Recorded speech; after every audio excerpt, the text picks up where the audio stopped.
Kelechi Ewesiobi, who was widely known by the nickname Gatuso, had built a reputation that spread across Anambra State like wildfire. To many people, he was a figure shrouded in mystery, fear, and controversy. From Obosi to Ogidi, and further down to the state capital Awka, the mere mention of his name was enough to send chills into the hearts of both the young and the old. It was said that in some neighborhoods, people hardly spoke his name out loud. Instead, they whispered it in fear, as if simply pronouncing it in the open could attract unwanted attention. Gatuso was no ordinary young man. He was a figure that had risen within the ranks of the Black Axe Confraternity, an organization that was already known for its influence in different parts of Nigeria. Nobody could say for sure the exact year he joined the group. His initiation into the brotherhood seemed to have been carefully hidden from public knowledge. But what everyone agreed on was that his activities began to gain attention shortly after his rise, and those activities left long-lasting marks on Anambra State. Between the years 2021 and 2024, Anambra was shaken by a series of violent clashes between rival groups. Many people who witnessed those turbulent times claimed that Gatuso was at the very center of the storm. According to several sources, it was he and his close allies who allegedly triggered the confrontation that later spread across towns and campuses. His ambition, people said, was not a small one. He envisioned a sweeping movement that would push the Black Axe Brotherhood to the top across different zones of the state. He wanted them to dominate completely, while their strongest rival, the Supreme Vikings Confraternity, would be forced into the background. Stories about Gatuso's operations quickly became the stuff of street legends. It was said that he personally led daring missions against his rivals, carrying them out with a level of fearlessness that earned him a notorious nickname among his own brothers, Viking's Nightmare. This title was not given lightly. It was a recognition of how relentless he was said to be whenever the rivalry flared up. Some claims about him, however, were so unbelievable that many dismissed them as exaggerations. For instance, there were rumors that Gatuso had such boldness that he would sometimes inform his rivals in advance of where he planned to strike. People claimed he would announce his target area, and yet, even with that knowledge, he would still arrive and execute his plans successfully. Many who heard this believed it was mere street gossip, tales designed to amplify his image and spread fear in the hearts of the opposition. Still, whether true or false, these stories gave him an almost mythical status. To the ordinary people of Anambra State, Gatuso's name was a reminder of the turbulent years when rivalry between confraternities disrupted peace in communities. To his fellow members in the Black Axe, he was seen as a daring leader, one who was willing to go further than most in order to make their group feared and respected. And to his rivals, he became a symbol of constant threat, a name that could never be taken lightly. Gatuso's reputation did not stop at confraternity clashes alone. His name was tied to many other dark and controversial stories that circulated across Anambra State. Beyond the rivalries between groups, people whispered that he had also dipped his hands into politics and crime. There were strong allegations that he sometimes carried out missions for political figures, with claims linking him to violent political showdowns and even targeted attacks on opponents. Some also said he was involved in high-level robberies, moving with a network of loyal men who carried out his orders with precision. What made him even more feared was that his wrath was not limited to rival confraternity members. Ordinary people who crossed paths with him in the wrong way could also find themselves in trouble. One particular story that spread like wildfire involved a young man who had no real ties to any confraternity. According to reports, the young man had recorded a video where he playfully performed a handshake that many associated with the Black Axe group. It was nothing more than an act of imitation, perhaps done out of youthful excitement, but when Gatuso came across the video, he was said to be deeply offended.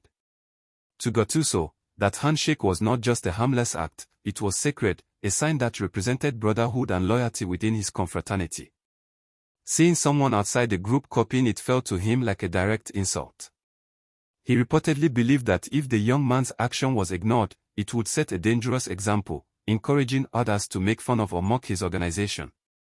In his mind, such imitation could weaken the respect and fear that the Black Axe had built over time.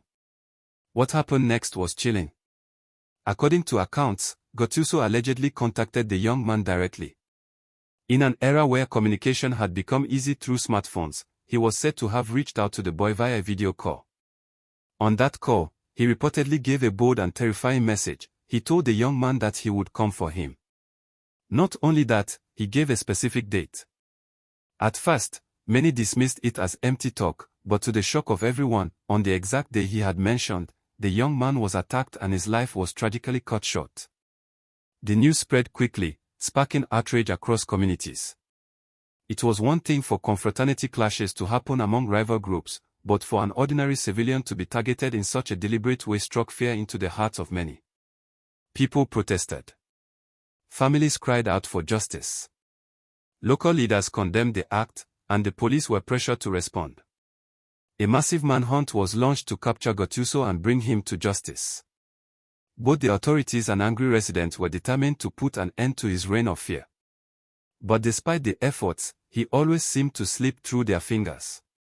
Whenever security operatives believed they were close, Gatuso somehow disappeared without a trace. This gave rise to another wave of stories, rumors that his ability to escape was not ordinary. Some locals whispered that he was protected by charms and spiritual powers. They claimed he used mysterious means to conceal himself from enemies. There were even tales that he could walk through crowded areas using the face of another person, making it impossible for anyone to recognize him. Others said he had master charms that made people overlook him even when he stood right before them. Whether these stories were true or not, they only added to his legendary image. To many, Gatuso was no longer seen as just a man but as something beyond ordinary, a figure both feared and hated, whose name carried weight in every corner of Anambra State. As a very dedicated member of the Black Axe Brotherhood, Gatuso had built a reputation as one of the most feared hitmen within his confraternity. His daring lifestyle placed him at the very center of many confrontations, and because of this, he was no longer just another young man in the street. He became a target. Both his rivals and the security operatives knew his name, and his face was no secret. Pictures of him circulated widely on the internet and across social media platforms, making it easy for rival confraternity members to identify him. For the police, his image became a wanted poster. For the Supreme Vikings confraternity, it was a constant reminder of the man who had caused them pain. With enemies on all sides, law enforcement and rival confraternities, Gatuso was living a life where danger followed him everywhere. Beyond confraternity wars, his name also found its way into politics. He was alleged to have acted as a political assassin, carrying out missions that shook communities. The most shocking of such allegations was his direct involvement in the killing of the President General of Obosi, a respected community leader known as Engineer Ikochukwu Obosi. Engineer Ikochukwu was not just a title holder, he was a man who openly stood against cultism and every form of criminal activity within his community. He was outspoken, fearless, and determined to restore order in Obosi. For many residents, he was a voice of hope, someone who believed that the community could be safe again if the right measures were put in place. The events that led to his untimely end began at an important meeting convened at the residence of the traditional Prime Minister of Obosi. It was a gathering of stakeholders, a meeting that brought together men of influence and authority who were determined to address the pressing issues threatening their community. At that gathering, Engineer Ikochukwu reportedly stood up and delivered a passionate address. He harped strongly on the need to safeguard Obosi from the growing wave of confraternity-related activities. In his speech, he was said to have emphasized the importance of technology in fighting insecurity. He strongly supported the installation of CCTV cameras in strategic areas of the community.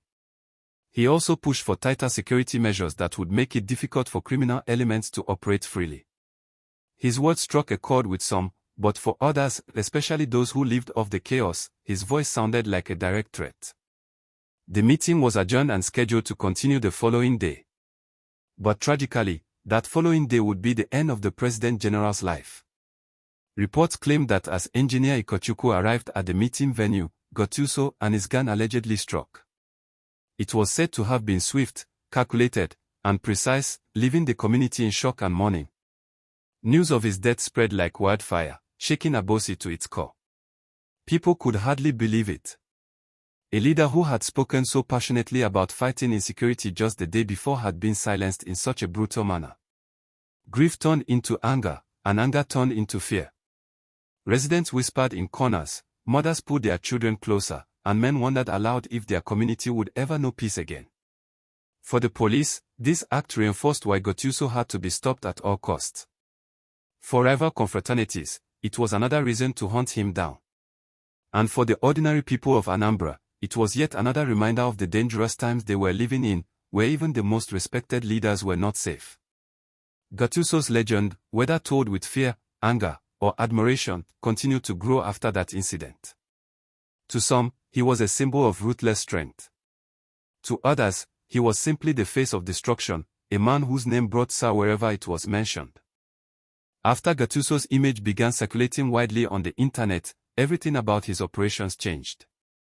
Before then, he had moved like a shadow, feared but rarely seen. His activities were whispered about, but his face was not easily recognized by the general public. That mystery gave him an advantage, allowing him to strike boldly without being easily traced. But once his pictures went viral, shared by both the Supreme Vikings Confraternity and the security operatives, his identity was no longer hidden. He had become a marked man. From that moment, his actions grew less daring. Where he once moved openly and struck fear into communities, he now began to retreat. Observers noticed that his sudden silence was unusual. The boldness that once defined him seemed to fade, replaced by a calculated caution. Rumors quickly spread through the streets. Some claimed he had been taken down in a secret operation. Others suggested he had quietly relocated, vanishing into a distant city where no one would suspect him. The uncertainty gave birth to countless speculations. During this period of silence, the pressure on him only grew stronger. A manhunt was launched on two fronts. The police intensified their search, determined to bring him to justice, while his sworn rivals, the Vikings, also made it their mission to hunt him down. Every corner of Anambra seemed alert, with whispers that Gatuso might be hiding in one town or another. Yet despite the combined efforts of both rivals and law enforcement, no one saw him. No one heard from him. It was as if the earth had swallowed him whole. For months, his name remained in conversations, but there was no trace of his physical presence. People began to wonder if he was still alive at all. Markets, street junctions, and university campuses buzzed with the same question: where is Gatuso? His absence created a strange mix of relief and tension. Some felt safer without him around, while others worried he was simply regrouping for an even bigger return. The answer finally came in a way no one expected. Gatuso's next public appearance was not in Anambra, or anywhere within Nigeria's borders. It was outside the country entirely. How he managed to relocate remained a mystery that baffled many. Crossing borders undetected was no small feat, especially for a man who was wanted both by confraternity rivals and the Nigerian security agencies. Speculation filled the void of facts. Some believed he had powerful political figures protecting him, men who saw his skills as too useful to be wasted.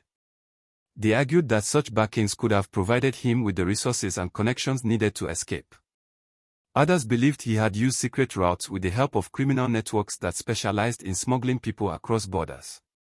A smaller group of skeptics insisted he must have struck a secret deal with authorities, though no evidence ever emerged to prove this. Regardless of how he managed it, one thing was clear: Gatuso had left Nigerian soil. His ability to disappear from an intense manhunt and resurface abroad added yet another layer to his already mysterious image. To his followers, it was proof of his strength and influence. To his enemies, it was a frustrating reminder that justice had once again slipped through their hands. But to the ordinary people of Anambra, those who had lived in fear during the years of clashes, his escape was a painful sign that the system was weak. Many began to feel that crime thrived because powerful figures shielded those behind it. It strengthened the resolve of some community leaders to continue speaking out, insisting that young people should never walk down the same path Gatuso had chosen. And so, his story became both a warning and a lesson.